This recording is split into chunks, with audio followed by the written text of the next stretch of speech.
Welcome back. I narrowed down my choice for the next journal, Vanity Fair, and I picked out some heavier weight papers that I thought would go with it. The heavyweight ones always tend to be the first page of the signature. I also have some printed out printables, digitals, a variety of those. So I thought I'm going to pull those out rather than printing more and see if anything would match it. One day I just went through and printed a bunch of different printables out, and I think I need to get those aligned with the different books. This one has a lot more blue in it. It's gorgeous, but I just didn't feel like it fit the front of this one. So we're going to go with that first one. And cut it down. All those seem to match good. So we are at a 7-inch by 5-inch, 7.5 roughly. So the first thing we're going to do is take out the book block out of the spine. It's a little bit stubborn, but if you can pull it away from that spine, then it doesn't end up cutting the spine at all. The second half worked good, but it did end up getting a little slice in the spine, which will be fine. We can just cover that up. We're going to take the block out. This book was, I believe, 1901. Book binder tape is a must for just putting along these edges. And I put it on the spine as well, just because there is a little slice in it and I want the strength. This tape is super sticky, sometimes hard to cut. I just got it on Amazon. You can get a variety of colors with it too, and widths. But that's just going to give us a little more strength on the spine as we add papers to it. Give us a stronger spine, and it will help with the bending of the spine as well. So just smoothing that out. The next thing we're going to need to do is see how big that spine is. Usually about 1.5 inch spine on most books. So I take some chipboard. This probably came in some kind of packaging. The mail USPS tends to send those in with their stamps. If I order scrapbook paper, I get it. So I tend to save those and just automatically cut it 1.5 inch. Now you want it to fit real snug into that recess of the spine.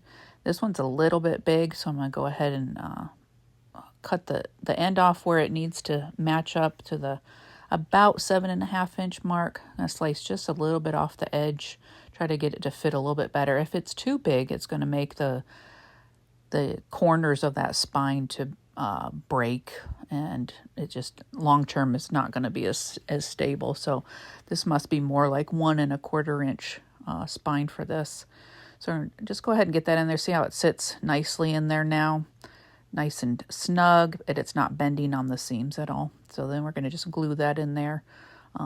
Eileen's glue is the go-to for everything. You can get it in this clear one, or you can get it in the gold bottle. They work the same. So we're just going to get that in there and get it drying while we work on the papers. You maybe saw my last video of the hundreds of books I have to work with. I kind of collecting the books is maybe its own hobby, and it is hard to choose which book to do. I chose this one because it came in the mail that day. So let's go for it rather than trying to pick something else. It was a nice book and kind of a spring look to it. So I'm going to cut the papers down. These printables are going to have to get cut a little more than the image. So I have to look at each one, and they may get cut down a little bit because I did print them ahead. So some of the things will get cut a little bit as I'm doing 7.5 by 10 for folding them. And those were printed on a little bit thinner paper than I usually do. I like having a variety, but that was more of a copy paper. It's a little thin for me. I rather do the 32 pound when printing. It just is a little bit thicker quality paper, but I think having the variety is fine in there. And the different weights of paper just make the journal a lot better. So I'm cutting each one individual rather than grouping, just because there's those images on there. the bigger ones. They're a little bit easier to cut. You don't have to worry about it. But like I said, I got it in the mail today. Thought, why not? We'll work on that one. It is hard to choose which book cover to go with next. Save all the scraps. So I had ephemera that was printed out with this. I'm just going to save all the scraps because we can make tags, clusters, all the decorations and embellishments for the journal can come right from those scraps. I don't save the little pieces. I used to, but it gets to be too much. So then I'm going to organize the papers, the thinner ones in one pile, because those are going to kind of be the middle of the signatures. I usually always do 3 signatures in a 1.5 inch spine. Smaller spines, if you do a 1 inch, I would do 2. I've done one that are thicker. It ends up being, I aim for, 10 to 12 papers in each signature. So on the left are the thicker ones that are going to start. I have some always avocado dyed, some of my favorite. And then we're going to get out the rag paper. I love putting rag paper in each book just because they are so unique, such a variety of sizes, and they just feel so amazing that if I can put it into any kind of vintage book, then I'm going to do that. And I do have those in my Etsy shop as well as I take the different books apart. So I just kind of have some that I have ready, and I'm going to pull those out to have a variety. These work great for making pockets as well. If you have a single sheet, I try to use the doubles in the signatures, but if there's a single, then those work real good for doing pockets and different collages and ephemera, which I have a stash already, but we'll maybe do a video on that sometime as well. These dictionary ones are some of my favorite. Just you can see the color differences just in the rag paper. We have always have Italian Florentine in there. I love having that. Now this paper is Italian paper. It's nice and thick and solid color. I like to have some solids in there too, just for writing space. If everything's printed, where are you going to write? So I like having some nice cream colored paper in there, the avocado dyed, and sometimes having the backs of the printables just be plain, just so that you have the writing space. I like it decorated, but you also need something other than the journal cards to write on. It's a journal and it's meant to be written in and enjoyed. So I want to make sure there's plenty of space for writing, especially if you're going to use it for like a daily journal that you need, 1 page a day to write in. So I'd like to have, 30 sides that people can write on.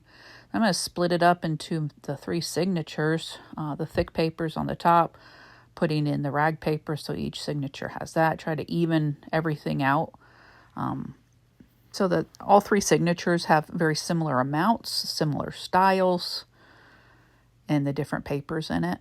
Just to kind of the cohesiveness of the journal going together. And all these papers really work well together. That lighter tan is construction paper. It was a very long sheet to cut up, but it's just, again, a different texture. I like to have the different textures in there.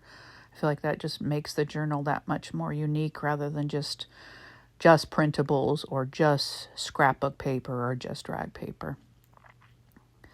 Not only for the looks of it, but also, as you're flipping through, you're going to see and feel different things in there. So that's neat.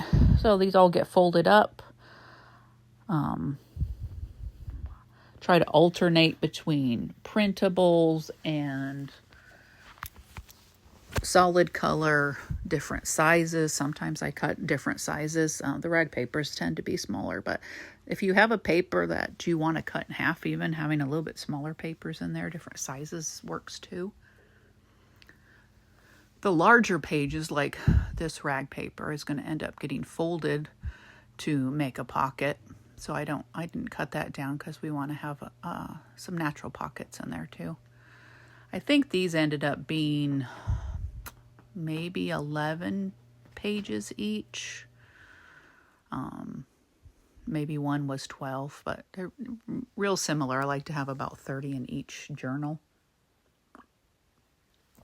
I do like putting that avocado dyed one in the middle. It's a little bit stronger. I'm pretty sure it was either cotton paper or the 32 pound. And when you put your strings in through it, you don't want to have copy paper or even rag paper in the very center.